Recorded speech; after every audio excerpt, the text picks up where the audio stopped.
So here's the city council breakdown for the excessive force policies on 12/5.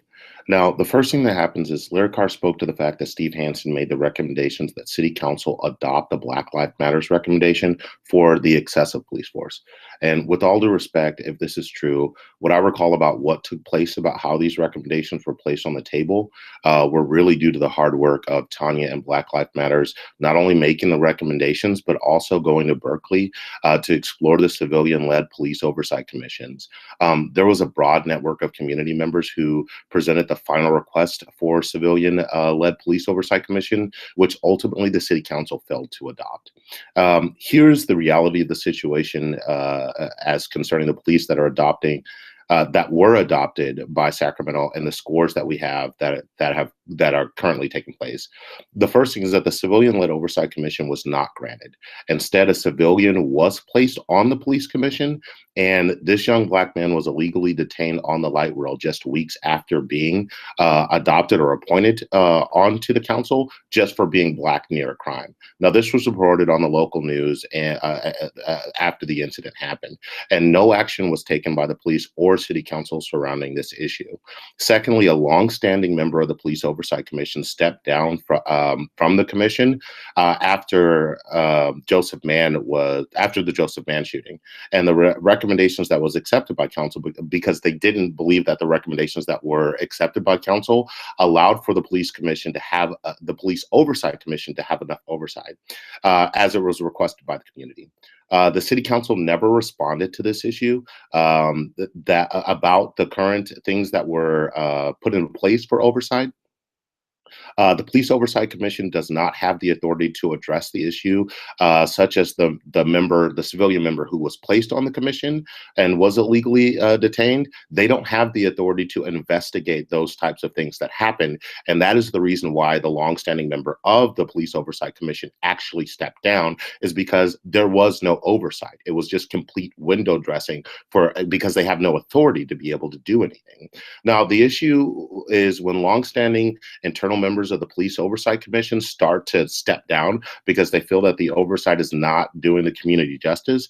And when the civilian that is placed on the commission also has issues within a week of being placed on the Oversight Commission, a simple review by the police as to whether or not they are in compliance is not really providing the oversight that the community has been asking for.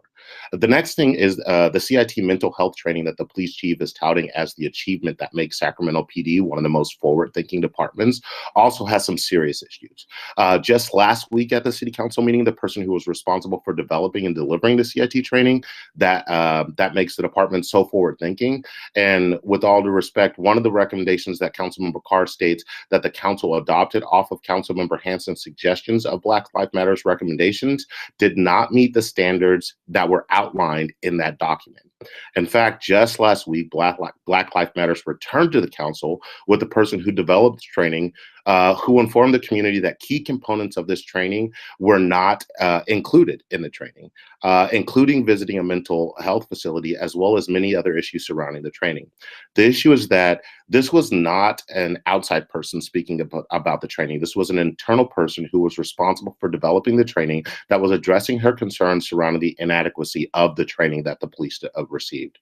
Now, Councilmember Carr calls for policy options is also frustrating because it returns the community back to the table. And what it demonstrates is that the policy options that have been adopted are put into place by council and where we are with them. Number one, not fully implementing the choices that were made, which were minimal at best when it came to oversight. Two, it also demonstrates that by not answering what happened with a civilian who was detained on the light rail shortly after being appointed. Three, there's no answering the question why the Police Oversight Commission does not have authority to investigate such interactions with the police. Four, the person responsible for developing and executing the CIT training has stated that the training was inadequate and not complete. Surprising enough, she no longer works for the department. What is the response to the person who states that this training did not happen and was missing key components? The only thing we hear from the police auditing the police is that they're in compliance. Where is the response to the internal community members who say that they are not when it comes to the CIT training? The police auditing the police when the community is asking for transparency and oversight still leaves us back in the same position the community was before Joseph Mann was killed. There are other issues with the excessive force report. It only focuses on deaths. When less than 6 months ago, Nandi was assaulted in Sacramento by a police officer on camera and has returned back to the same neighborhood. This report does not show how many excessive force complaints come to the department. Excessive force that result in death should definitely be tracked, but there should be a clear record of transparency of any excessive force claims that are happening in the community, and there should be a quarterly report and a year over year, as well as a quarter over quarter report delivered to the community to see if there's a trend that is happening of excessive force in the community.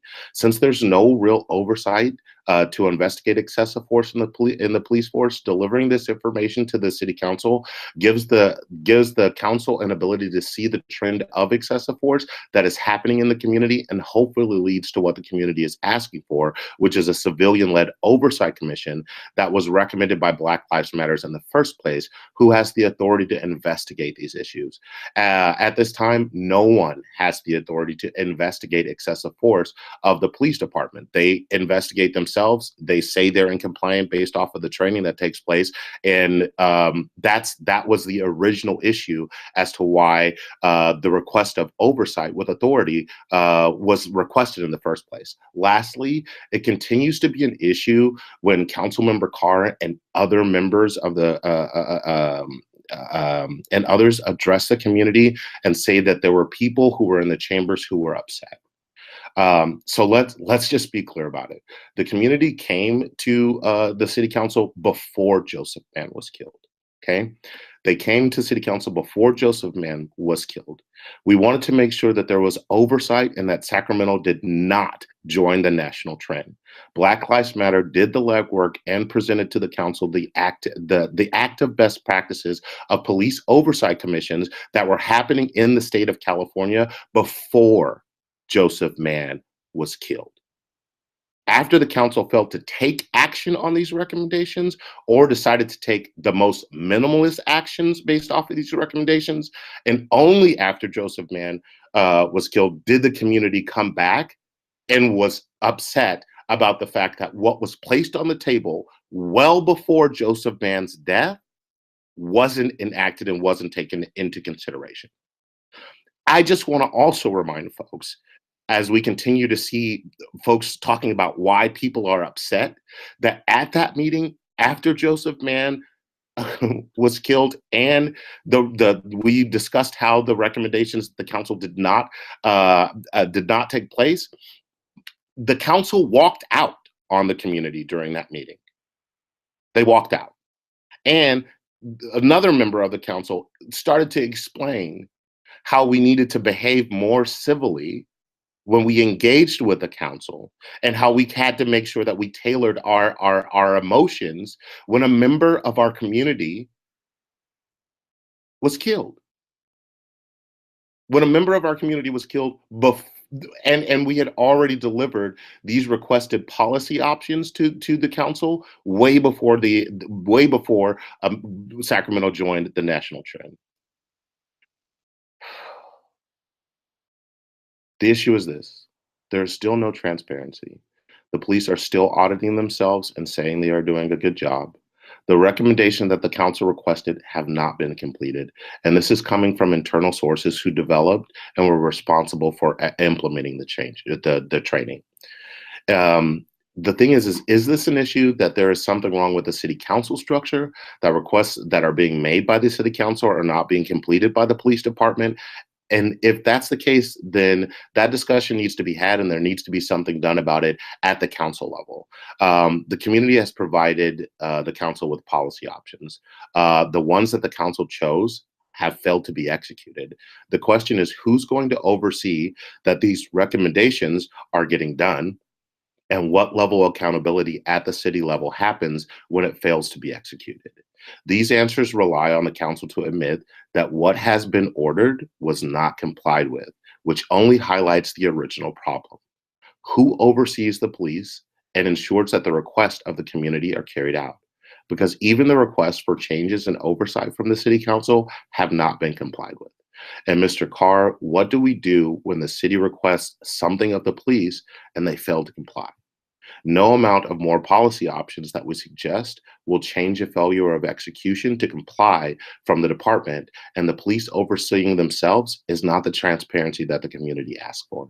So I really hope that we get to see some movement on these things, and that's the city council breakdown for Tuesday of police oversight.